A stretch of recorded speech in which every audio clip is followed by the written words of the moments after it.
పల్నాడు జిల్లా గురజాల నియోజకవర్గంలో దారుణం జరిగింది. టీడీపీ నేతలు అధికార మదంతో అత్యంత పాశవికంగా వ్యవహరించి వైఎస్ఆర్సీపీ కార్యకర్త సాల్మన్ పై దాడి చేశారు.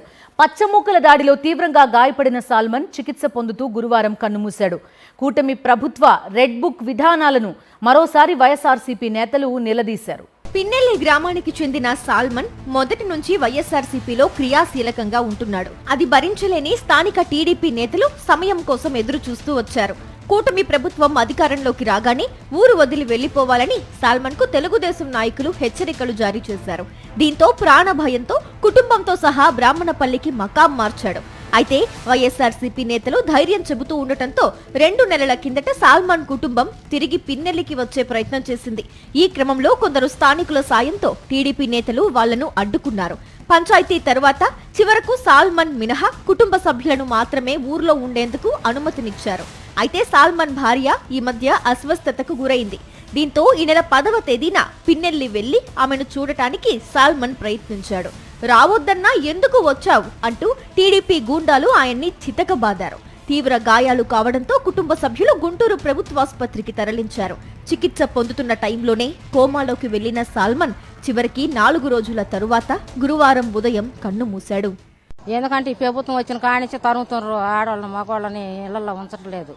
తరిమినరు. తరిమితే వెళ్ళిపోయాను. బ్యానపల్లి వెళ్ళిపోయి బ్యానపల్లిలోనే అద్దెకుంటున్నాను. నేను జ్వరం దగ్గర లేకపోయేసరికి ఆయన పిలిపించిన. మరి నాకు పొలం వేయటం చేత కాదు, మరి నువ్వు ఒక్కడ వేస్తావని అడగటానికి పిలిపించిన. పిలిపిస్తే ఇంకా వచ్చిండ్రు. 10 మంది దాకా ఏదో రాళ్లు తీసుకొని కొట్టిండ్రు. ఆడ కట్టెలు ఉంటే తీసుకొని కొట్టిండ్రు. తీవ్రంగా మేము కూడా కేకలు పెట్టి ఏడ్చుకుంటా ఆయన మీద పడి ఉంటే మమ్మల్ని కూడా నెట్టికి వేసిండ్రు. అటోళ్ళు ఇటోళ్ళు కేకలు పెట్టాకనే జనం వచ్చాకనే ఇంక వెళ్ళిపోయారు. అంటే ఎందుకు వచ్చినవు ఈ ఊరు, నేను రావద్దని చెప్పి బెదిరిస్తున్నాగా నువ్వు ఎందుకు వస్తున్నావో అని అన్నాడు. నమ్మకంగా రాగానే కొట్టడం దారుణం. ఎందుకు కొడుతున్నారు? మీరు వైసీపీ వాళ్ళు ఊళ్ళో ఉండకూడదు, వద్దు. మొత్తం 1160 కుటుంబాలు బయటికి పోయినాం. ఒక 100, 150 వచ్చి ఉంటాయి. ఇప్పుడు దొంగతనంగా వచ్చి ఉంటవే. గ్రామంలోకి వస్తే మీరు వద్దు పొమ్మని పోలీసు వాళ్ళే వద్దు అంటారు. మీరు వెళ్ళిపోండి. కోరిక చెప్పొచ్చారు. మీరు ఏ పరిస్థితిలో వచ్చారు ఏంది అని స్టేషన్ ఫోన్ చేసి సార్ ఇట్లా కొట్టినారు సార్ అంటే మీరేమనుకుంటే ఎట్లా కొట్టినారని అసయ్య గారు అన్నాడు. సాల్మన్ ఎవరు గొడవ పోయింది లేదు, ఏమి లేదు. నన్ను కొట్టించినావు అని కచ్చబెట్టుకొని ఆ పేదరు అనే స్వామి కొట్టిండు.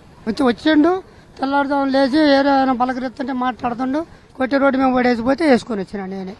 అధికారాన్ని అడ్డం పెట్టుకుని అత్యంత రాక్షసంగా వ్యవహరిస్తున్న టీడీపీ నేతల తీరును తీవ్ర స్థాయిలో ఎండగడుతున్నారు వైఎస్ఆర్సీపీ నేతలు. సాల్మన్ మృతి చెందిన విషయం తెలిసి మాజీ ఎమ్మెల్యే కాసు మహేష్ రెడ్డి దిగ్భ్రాంతి వ్యక్తం చేశారు. ఎమ్మెల్యే ఎరపతినేని శ్రీనివాసరావు, దాచేపల్లి సీఐ పొన్నూరు భాస్కర్ అండతోనే ఈ హత్య జరిగిందని మండిపడ్డారు. టీడీపీ నేతల దాడిలో తీవ్రంగా గాయపడి కోమాలోకి వెళ్లిన సాల్మన్ పై పోలీసులు తప్పుడు కేసులు పెట్టడం దారుణమన్నారు. పిన్నెల్లి గ్రామంలో సాల్మన్ అంత్యక్రియలు నిర్వహిస్తామని స్పష్టం చేశారు. సాల్మన్ ను హత్య చేసిన నిందితులపై కఠిన చర్యలు తీసుకోవాలని డిమాండ్ చేశారు. పిన్నెల్లి గ్రామంలో ఎస్సీ నాయకుడు సాల్మన్ ని మర్డర్ చేశారు అక్కడ ఆ గ్రామంలోని తెలుగుదేశం నాయకులు. దీనికి పూర్తిగా అండదండలు ఎరపతినేని శ్రీనివాసరావు ఎమ్మెల్యే, దాచేపల్లి సిఐ భాస్కర్. మీరేమన్నా చేయండి, మీకు అండదండలుగా ఉంటామని వాళ్ళిద్దరు ప్రోత్సహించడంతో 200-300 కుటుంబాలు 18 నెలల నుంచి ఆ గ్రామం వదిలిపెట్టి మైనారిటీలు, ఎస్సీలు, బీసీలు గుంటూరులో, తెలంగాణలో పోయి కూలినాలి చేసుకుని బతుకుతున్నారు. చివరికి మొన్న గ్రామంలో సాల్మన్ అనే ఎస్సీ నాయకుడు గ్రామంలోకి ఏదో అర్జెంటు పని ఉంటిపోతే తెలుగుదేశం నాయకులు అక్కడున్న లీడర్స్ అతని మీద దాడి చేసి చంపబోతే పాపం హాస్పిటల్కి తీసుకెళ్తే పిడుగురాళ్ల నసరావుపేట హాస్పిటల్స్ కష్టంగా ఉంది, ఇతను కాపాడటం కష్టం, గుంటూరు తీసుకెళ్ళమంటే గుంటూరు గవర్నమెంట్ హాస్పిటల్ తీసుకెళ్లారు. మనిషి చచ్చిపోబోతుంటే అతను అసలు కోమాలోకి వెళ్తే అతని మీద కేసు పెట్టారు మళ్ళీ ఇదే సిఐఎస్ఏ. పాప దురదృష్టకరం. ఈ రోజున అతను మరి 3 రోజులు హాస్పిటల్లో పోరాటం చేసి ఈ రోజు చనిపోయాడు. అతని కుటుంబానికి ప్రగాఢ సానుభూతి తెలియజేస్తున్నాం.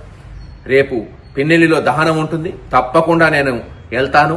కూటమి పాలన మొదలైనప్పటి నుంచి వైఎస్ఆర్సీపీ నేతలను, కార్యకర్తలను భయభ్రాంతులకు గురి చేయాలనే లక్ష్యంతో రెడ్ బుక్ పేరుతో రాజకీయ కక్ష సాధింపులకు పాల్పడుతున్నారు టీడీపీ నేతలు.